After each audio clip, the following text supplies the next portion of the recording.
Hello and welcome to the Eating Disorder Therapist podcast. This is a podcast to help you find peace with food and overcome disordered eating. And I'm Harriet Frew, aka the Eating Disorder Therapist, and I'm so excited to share with you all kinds of stories, tips, information and guest interviews to help you on your journey in finding peace with food. So thank you so much for listening today. Now today I have a guest on the show and I'm speaking to Melanie Gibson, who's from Texas in the USA, and she's the creator of the blog Little Black Belt. Now Melanie began Taekwondo training at age 10, then took a 22-year hiatus and began training again in her early 30s. So she is a second degree black belt and is a third degree black belt candidate. Sounds really impressive. Now, Melanie started having body image issues around the age of 13, this leading to restrictive eating a couple of years later. She then struggled with overexercise and binge eating through her teens and into her 20s. And the eating issues then did calm for many years, although Melanie did continue to struggle with body image. She loves sports and being active, but this was also a way to manage her body image issues. Then in February 2021, at the age of 41, Melanie returned to therapy after experiencing multiple stressors in 2020. And this was even more than the pandemic, if that wasn't enough. So this included an anterior cruciate ligament tear and surgery, plus grueling workplace demands. Melanie's identity as an athlete, martial artist, and all-fit person came crashing down.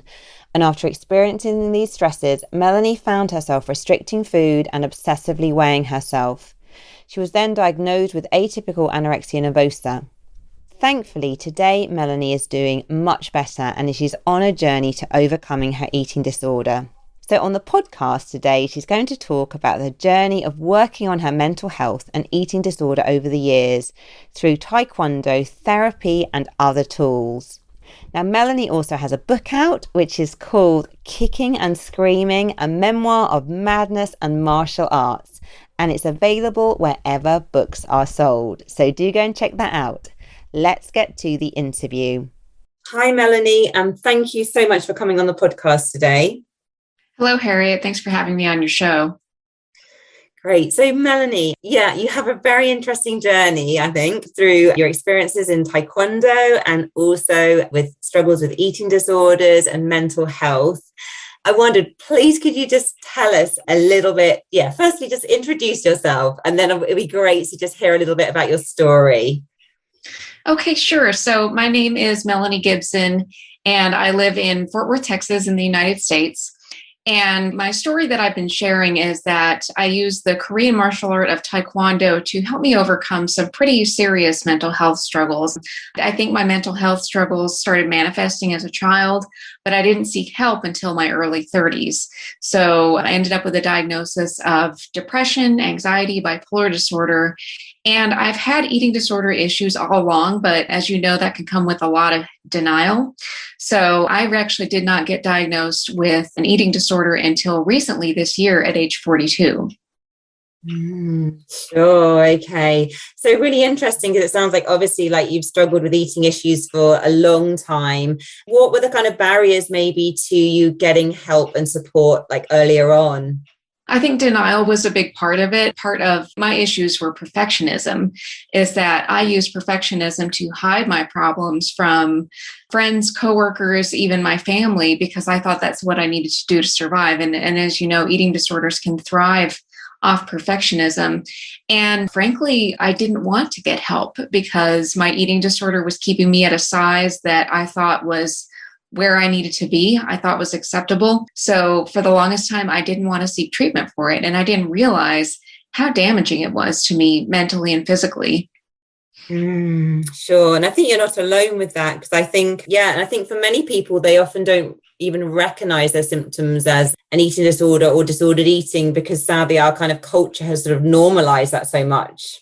Oh, yes, very much so. It's amazing all the comments that I think about now that people make that kind of reaffirm my eating disorder. I had a coworker who said, or one time I said, oh, I love, pizza and cake. And my coworker said, oh, I just thought you ate kale all day. Or they Mm. assume I work out all the time, or I eat salads all the time, and they don't know what kind of pressure that puts on me then to think, okay, well, I guess I have to keep that appearance up. Sure. Yeah, no, and I think it's so true for so many people who will be listening that relate to that, that it becomes kind of like part of this identity as well, doesn't it? To be the kind of healthy, fit person. Oh, yes. And that's been my identity most of my life. So I started working out in high school. I always stayed fit through college. And then, of course, as a Taekwondo athlete, I'm always at the top of my athletic game. Now, I want to say that I don't want to demonize exercise or movement or anything like that, because those are great things. But if you take them to an extreme, that's when it can be very damaging. Or if you use it to punish yourself, then that's when it's damaging. Yeah, no, for sure. So can you talk us a little bit through sort of your journey with in the way that sort of your eating disorder sort of changed, even though I guess, early on you didn't recognize it as an eating disorder. So it started off, did it kind of in a more restrictive way in your teens? It did. I had a moment where my brother and my mom and I were visiting my maternal grandparents in Bethlehem, Pennsylvania. We did that every summer. And at one point I thought, I'm fat. I need to lose weight. And I was a pretty normal sized kid. I didn't really think about my body or food or anything like that. It was just like this flip got switched one day. And so I started restricting eating and did it very secretly so no one would notice. And I was restricted for a while. And then a couple of years later in high school, between my junior and senior year, so I was about 16 or 17, I went through a breakup with some boy. So it was usually triggered by some kind of event. And I started restricting and over exercising. I exercised probably 6 to 7 hours a day. And this is in the summer. I didn't have school. So that's all I did. And my period stopped for about 3 months. I didn't sleep very much. I'm not sure how far my weight got down. I don't know if we even owned a scale in the house. But I was never satisfied with my body. I always thought I was still too big and certain parts of my body weren't in shape. So that started. And then, of course, with that cycle, binge eating started because my body I'm starving myself. And so my body responded by making me eat. And I just pretty quickly got this compulsion to binge eat. And of course, I did that in secret. And I did that through college and probably my early 20s. That died down for a while. That was quiet for a while throughout my 30s. I had a few moments maybe of wanting to binge. But what re-triggered everything was this past year. The pandemic has been difficult for everybody. We've all been through collective things. I've been through some personal things. I had a serious knee injury last year and surgery. And at the beginning of this year, we were hoping 2021 would be better, but it really wasn't. And I think what did it for me was my job was just relentless on the projects and tasks and things they were giving us. I was working remotely, so I don't want to compare myself to the essential workers. They're working much harder than I did. But my job was still pretty hard on us. I worked for a healthcare organization, and even the behind the scenes work never stopped. So there was that. There was that very strange winter storm that hit Texas in mid-February, where the temperatures dropped to an unprecedented amount. Our very evil electric company and government shut off the power. So many of us were without power for days. And that really messed with my head. So between those two things, I started restricting pretty heavily, obsessively weighing myself. I was so miserable that I sought out help from a counselor. And as they were doing my intake call, they asked me about my eating habits. And I said, well, yeah, I am restricting and weighing myself. And, I was so deep into it, I don't think I would have admitted those things on my own. So I kind of accidentally fell into eating disorder treatment. And I'm so glad I did, because now I see it as this separate thing that I can fight instead of it being such an ingrained part of who I am. But had that person not asked those certain questions, I may still be hiding that eating disorder. Sure. So do you think as well, was it almost a little bit hidden even to you? Perhaps you just hadn't even realized how you'd sort of slipped back in that hole. Yes, I think so, because what I'd always tell myself was, I have poor body image and I engage in disordered eating, but I don't have an eating disorder. That's for teenagers. That's for really serious people. I don't look like I have an eating disorder. So I said all the things that we say in society that keep people from getting treatment. I'm not underweight. I'm not overweight. So I don't look like a person with an eating disorder. And so for all this time, I was able to tell myself, I don't really have an eating disorder. That's too serious. But the thing is, now that I can see it and I know what it is and I know its behaviors, it's much easier to fight it. Yeah, sure. So actually kind of like saying it out loud, giving it a name, recognizing the symptoms, perhaps in a way has made you feel a bit more empowered and able to address the problem. Yes, I do. And this was the same about 10 years ago in my early 30s. I got my diagnosis of anxiety, depression, and bipolar disorder. And that was kind of a shock, not really a shock because I knew something was wrong, but it's a hard pill to swallow. But when I knew what I was dealing with, then again, it was easier to fight it. It was easier to understand, oh, these mood swings are happening because I have bipolar disorder, or I would start to see warning signs ahead of time. I would start to understand what depression felt like. The same with the eating disorder, because when I first started treatment, it tried to fight me a lot, but I was able to listen to it and say, okay, that's my eating disorder talking. That's not me. I don't want to follow what it's telling me to do. And so for the first time, I was able to fight it and talk back to it and choose to do things differently than what it was telling me to do. So yeah, absolutely. Having that diagnosis and that label on it definitely empowered me. Well, that's so good to hear. I know for you, Melanie, as well, like a lot of your identity has been around sort of being sort of very fit, like an athlete, I guess, hasn't it? Through your sort of Taekwondo. And so when you had your injury last year, it sounds like that was really quite devastating, not just in terms of the physical impact, but also kind of on your sort of mental health and, your whole identity.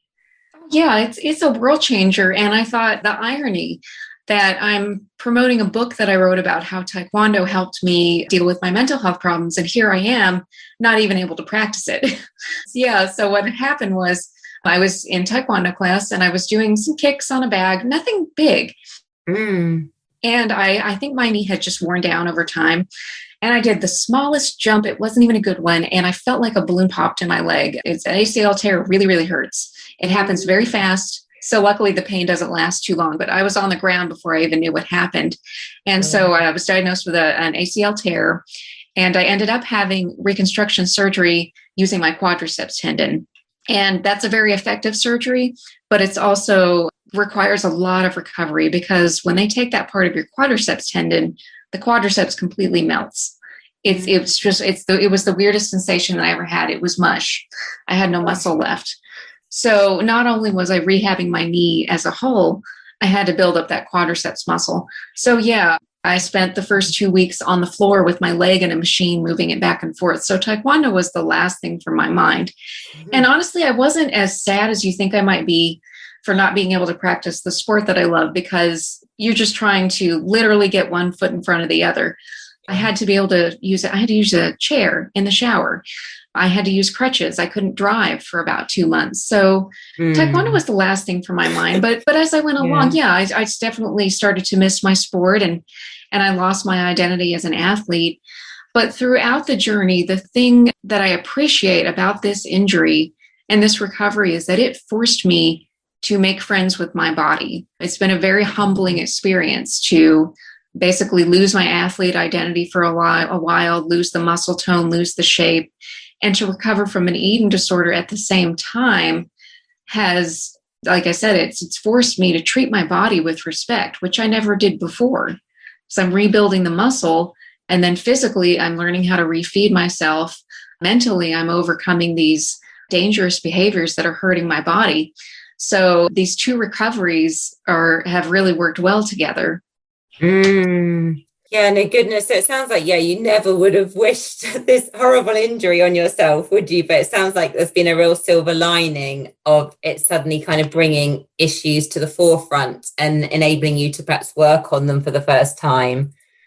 Oh, yes, I think so, because I think, just knowing how I am, had I gone into therapy and treatment for the eating disorder, but I was fully able-bodied, still doing martial arts, still doing other forms of exercise, still working out, I think I still would have been in denial that I had a problem. And I wouldn't have that singular focus of recovering physically and mentally. And it's been humbling again. I've gained weight because I've been eating. And so that's something I've had to kind of think about and process and accept. And yeah, it's been humbling. It's been a blessing in disguise. I'm glad this injury happened because I think I literally had to break my body to break this habit of hating it and punishing it. Sure.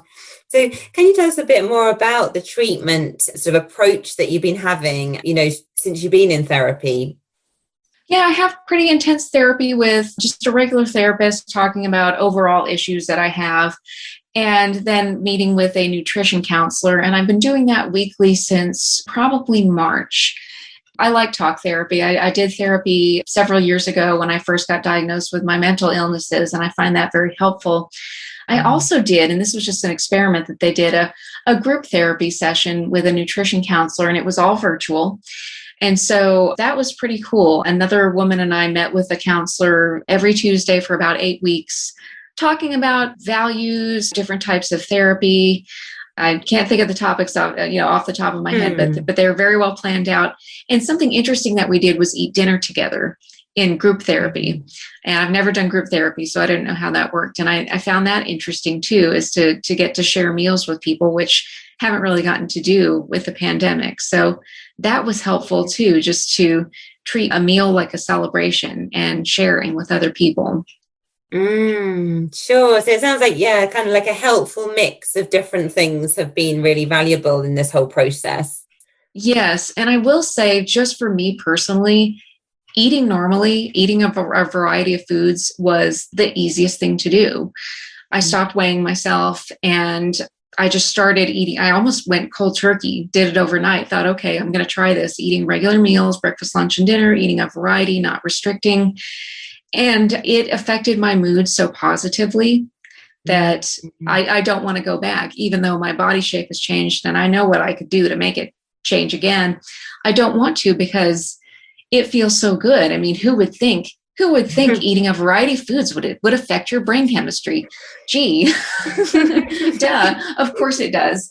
So the pain is not worth it anymore for how much better I feel for feeding myself. The body image thing has been harder to get over, but that seems to be just chipping away at it over time. It seems to be easier to overcome than it has been for all these years. Yeah, no, that's good to hear. And I'm so with you with the power of just eating regularly and like better nutrition.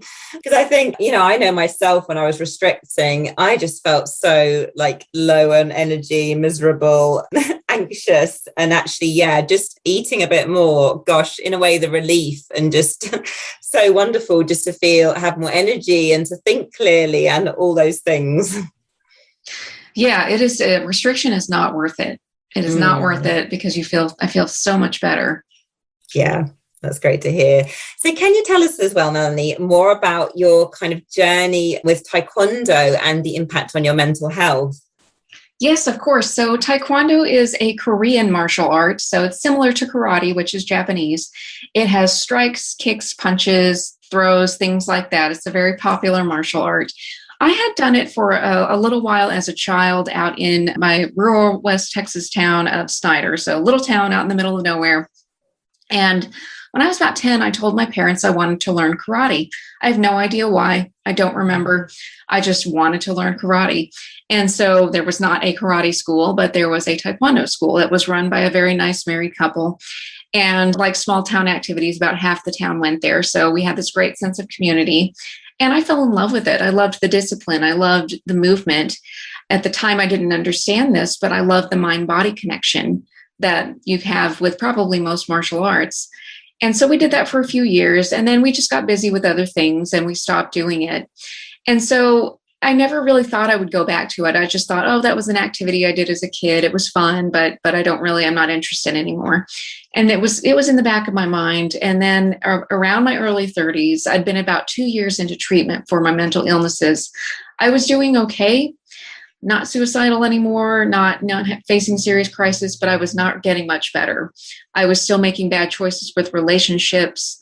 I couldn't control my emotions. I was having a lot of mood swings. Of course, I was probably restricting and doing some eating disorder behavior too. And so I thought, I need a serious, positive, drastic change in my life. And so I thought, well, why don't I do Taekwondo again? That'll get me out of the house. It'll keep me active. And so I discovered that my Snyder childhood teachers reported up to a grandmaster who's a higher ranking than them in Fort Worth, where I live. And Fort Worth is near Dallas. So it's in the Dallas-Fort Worth Metroplex. And so he used to come to our tests when I was a child. He came to our tournaments. And so there was this piece of my childhood 5 miles down the road where I live now as an adult. And so I thought, okay, my search is over. I have to train with him. So I began training with this cool old hardcore, old school Korean grandmaster. And this was about 2013. And, I didn't notice an overnight change, but I did notice a change pretty quickly. You feel the endorphin from the sweat and the movement and the physical difficulty. You get positive feedback from your instructors and your classmates. Again, you get that sense of community. And I started to notice over time that my confidence was getting better. My self-respect was getting better. I started making better choices. And so as I was observing this, I started writing about it too. I noticed that it could help me when I was having low moods or anxiety or even manic mood swings. I could respond to it through the skills I was learning in Taekwondo of control and discipline and self-respect. Sure. Well, no, it sounds like it's been such a valuable tool, hasn't it? For your physical and your mental well-being, and so many of the sort of skills that you've learned doing the sport, you've sort of transferred that to your daily life. Yeah, it's been incredible. And I will say, even though this last year has been really difficult for me mentally and physically, and I haven't even been able to practice Taekwondo very much, the mental abilities it's given me have stayed with me. The perseverance has stayed with me, even at my lowest points in February with the winter storm and with work and my eating disorder being really almost out of control. Is that there was some kernel that I retained from my Taekwondo training of perseverance and self-respect that got me through those tough times. And, choosing to go to therapy is a sign of strength. And I credit that strength to Taekwondo. So it's been probably the best resource to help me overcome mental illness challenges. And I know once I get back into it, I'll probably feel even better than I do now. Yeah, and I'm sure. And at the moment, so how are you going with your sort of rehabilitation of your knee at the moment? So my rehabilitation has been slow. Yeah. It's normally a year to a year and a half recovery. So the injury and the surgery happened in July. Mm-hmm. And I'm one of those people that it's going to take a year and a half. I've had trouble getting to full extension, which is not normal. You need to get to it in a couple of months. So zero extension, meaning you can lock your leg, almost hyperextend it. And I just wasn't getting there. We tried these devices, extra therapy. And so actually very recently in June of 2021, my doctor and I decided, okay, let's just do another surgery. So he did a minor arthroscopy to remove scar tissue. Much smaller surgery compared to ACL reconstruction. I didn't need crutches or a brace. I could drive in a couple of days, but it's still surgery and there's still a recovery period. So that slowed me down a little bit and I am behind where I should be. But I think now with the scar tissue removal, and if I just stay diligent about my home rehab and going to my physical therapy sessions, then I'll be on the right track by the end of the year. Yeah, no, sure. And it sounds like it's been an incredibly humbling and challenging experience, hasn't it? And I can see how it absolutely tested your perseverance. Yes, and patience. Every day, every single day, I have to do some kind of work on it. Even right now, as we're talking, I kind of have it elevated and extended out. So every day I have to do some kind of work on it. Now, I will say if you're going to injure your knee, doing it during a pandemic is probably the best time if you're able to work from home. I've been able to do, I'll lay on the floor with my knee and doing something, listening to a conference call, or while I'm checking my email, I've got my leg in some kind of contraption that helps me straighten it. Mm-hmm. So that's been the good thing of a pandemic is I can do all the home rehab that I need to. What silver linings. So tell us a bit more, Melanie, as well. So obviously you've got your book out and you have been writing about your experiences. So can you say a bit more about your book? Yeah, sure. And so I'll back up a little bit before that actually and start with my blog. So I started a blog called Little Black Belt in 2014, and that was about a year into my Taekwondo practice.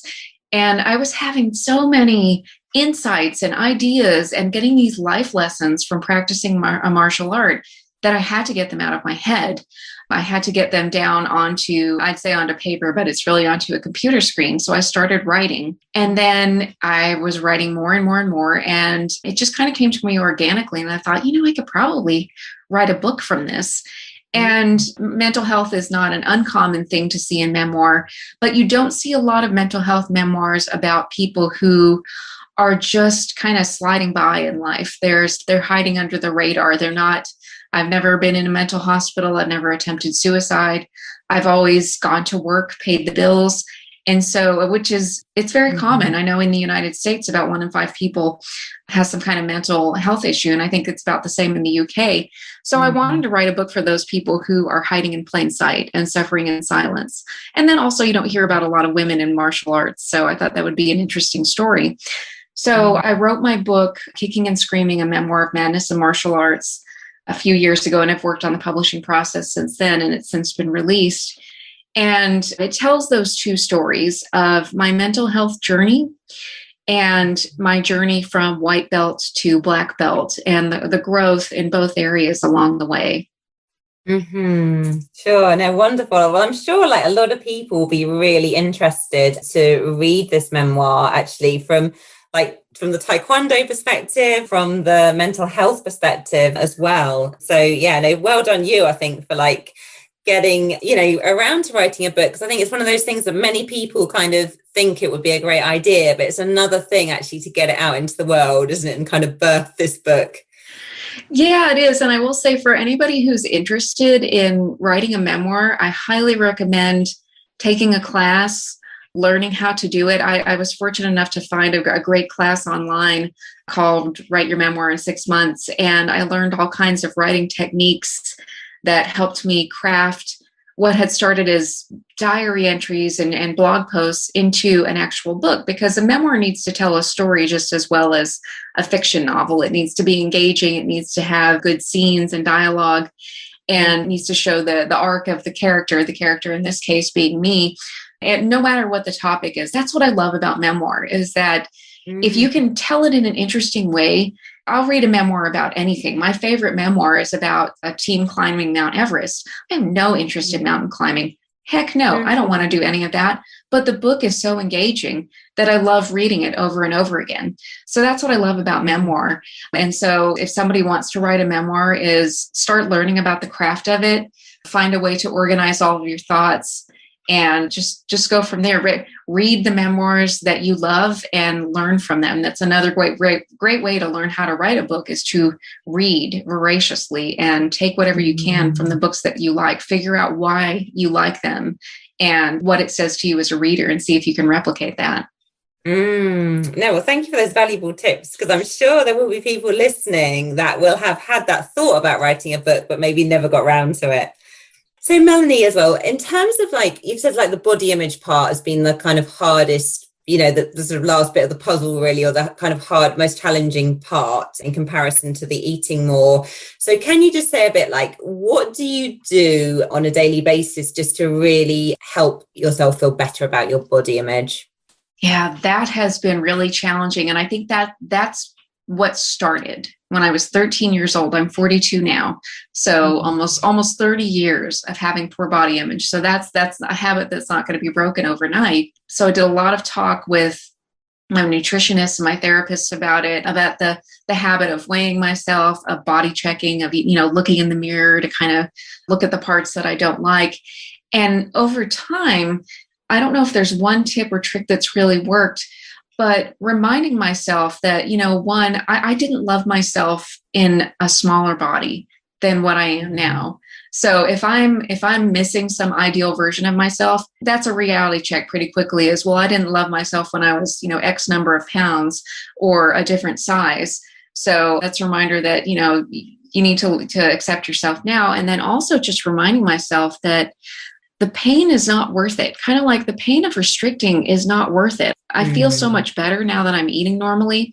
Is that with this one, I think it's just repetition and reminding myself of the pain of criticizing and hating and punishing my body is not worth it. It's not doing me any good. It's not making my life any better. It has nothing to do with the fact that I was able to write a book, or the fact that, I'm doing well on my mortgage payments or anything with my job or anything like that. It has no bearing on the other successes in my life. And so it's just, and I've even had this past weekend, I've kind of noticed I caught glimpses in the mirror, and I felt less and less of those negative feelings. I'm starting to feel more neutral. I'm not really even going for body love. I'm just going for body acceptance and body neutrality. And I think I'm getting there, just to remind myself that the pain is not worth it. It is not doing me any good. It's not serving me. And that's what my nutritionist has been good at challenging me, saying, how is it serving you? What good is it doing you? And if you're struggling with an eating disorder, it's this parasitic relationship that it has with you. It's like being in an abusive relationship, and you have to stop and really challenge yourself and think, what good are these behaviors and these thought processes doing me? How are they serving me? In the past, I would think, well, they were keeping me thin. Well, what does that mean? What's so great about being thin? And, I'd have to go down this path. So that's what's helped me the most, is just thinking of the pain that I put myself through and think, is it worth it? Not really. It doesn't feel good. And so the quickest way for me to stop it is to stop those behaviors and stop those thoughts. Yeah, no, I think just really, really helpful. I think just hearing your experience there, it's just a lot of repetition, isn't it? Yeah, just having that awareness in a way where you start to capture the thoughts and think, oh, I'm doing it again, but almost being able to sort of have a pause between thought and reaction. Whereas I guess, when we're in the depths of it, all the thoughts are just so automatic, aren't they? And we're just completely lost in the sea of like toxic thoughts. Yes, because the toxic thoughts still happen. Yeah. But like you said, I'm able to pause and notice it. And it's the same with other mental illness things of anxiety or anything else, is that you may still struggle with obsessive thoughts or harmful thoughts or negative thoughts, but and that's a part of being human. It's that's normal, really. But if you notice it and say, okay, here's what's going on. This doesn't have a bearing on how good I am, if I'm a good person or not. What might be the root of it? What can I do to get through this? Sometimes fighting it makes it worse. So just accepting it, noticing it for a moment, even that can sort of snap you out of that toxic thinking. Yeah, no, so true. So Melanie, where can people find you if they want to, find out more about you and read your blog, etc.? Yeah, the best place people can go to find me is my blog called littleblackbelt.com. It's a play on the phrase little black dress. So littleblackbelt.com, you can find out about me, read about my life. There's a lot about my knee injury in there, links to my book. I've got a page called Melanie in the Media that has lots of podcast interviews and has articles. I've written quite a few articles about mental health, including some about eating disorders. So if people are interested, they can read that. My book, Kicking and Screaming, A Memoir of Madness and Martial Arts, is available on any major bookseller. So Barnes & Noble, Amazon, bookshop.org, anywhere you like to buy books, it's available. And then also I'm on Facebook, Instagram, and Twitter as Melanie Gibson Author. And I love to connect with people online. So I'm happy to connect with your listeners. Okay, lovely. Well, thank you so much for sharing all of that. And I'll make sure all those details are in the show notes so people can come and find you. Okay, great. So Melanie, I just want to say thank you so much for coming on the podcast today and for sharing your story, because I think it's just, one of so much hope and inspiration about what's possible with recovery. And also really interesting to hear the role of Taekwondo in this journey with your mental health as well.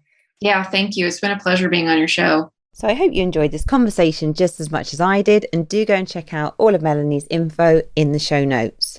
Now, if you're not following me already, do seek me out on Instagram at the Eating Disorder Therapist. And I am going to be taking on some more private clients soon for either a 10-week or a 20-week sort of therapy course. So if you're interested in finding out more about that, do drop me an email at harriet.frew@gmail.com.